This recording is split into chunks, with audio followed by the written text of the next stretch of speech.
Hi everyone, thank you so much for joining me today. My name is Krista Wetmore and you're watching the Money Mindset Show.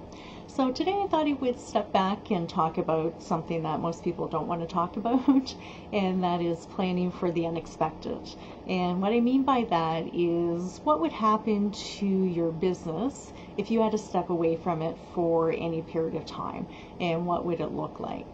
So what I mean by that is, as a small business person, when you're starting your business, you've worked really hard on your business plan. So you have strategies in place and you know what it takes to grow your business and make it profitable.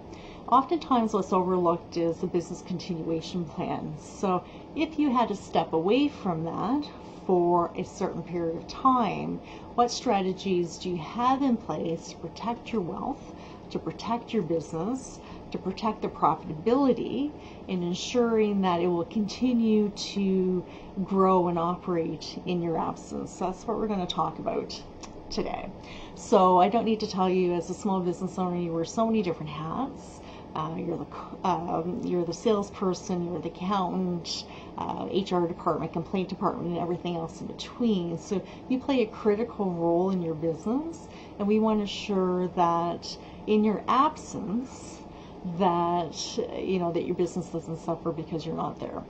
So let's just use a basic example and say that I am a dentist and I've had a practice for 10 years and I operate the practice by myself. So let's say, for example, that I received news that I was sick and I couldn't work for a period of 12 months.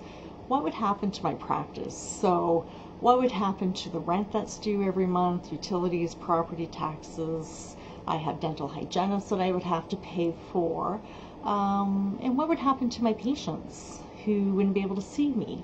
So what would my business look like from the time that I got sick and wasn't able to work to 12 months later when I returned from work? And is there a difference? And that's what we want to put in place, because you work so hard to grow that business.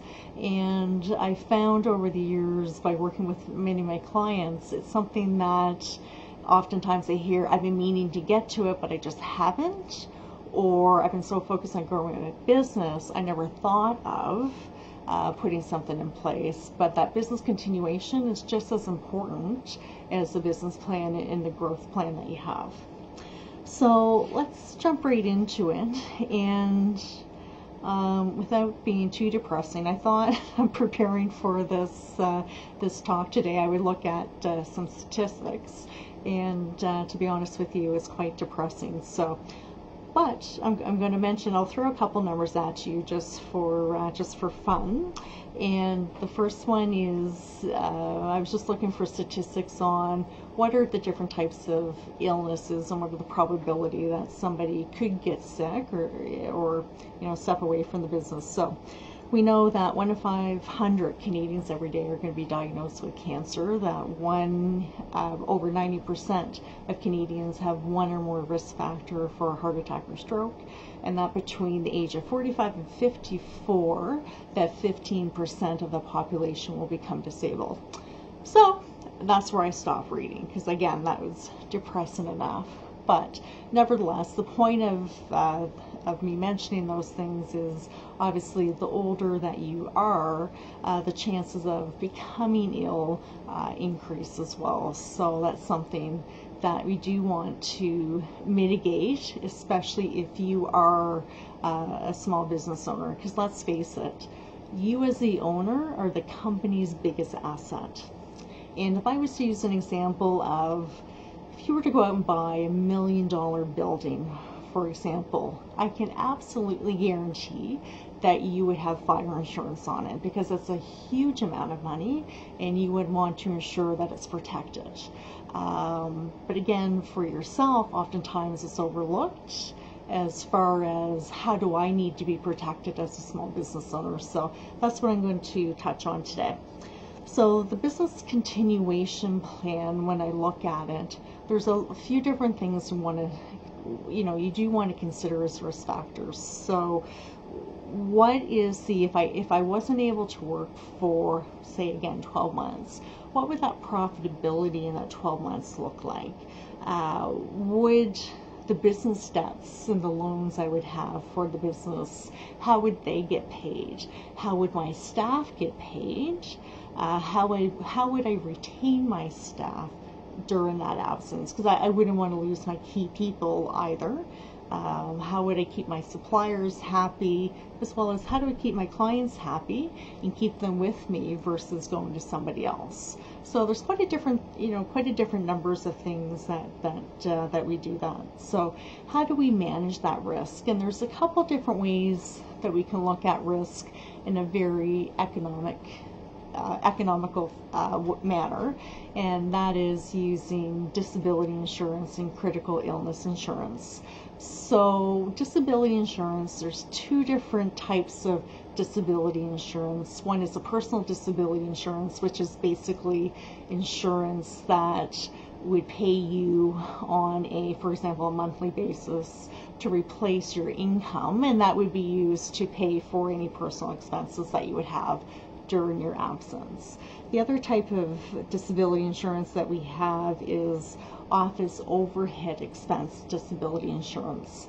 And what that means is if for some reason you had to step away from that business, it would ensure that your office expenses, those overhead charges or costs such as rent, property taxes, utilities, would be paid in your absence. So again, different types of disability insurance that is typically fairly reasonable. The other type of insurance that I mentioned just a couple minutes ago is critical illness insurance. And the critical illness insurance is a different type of insurance from the standpoint that it pays at the time that you become, that you're identified when you're diagnosed with a condition, I guess is what I'm trying to say. And it pays out a lump sum.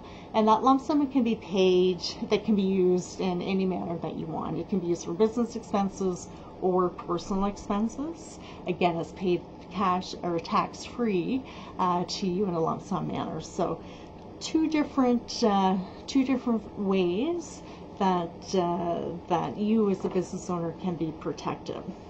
There's a couple of other different factors to consider as well when we're looking at business continuation insurance.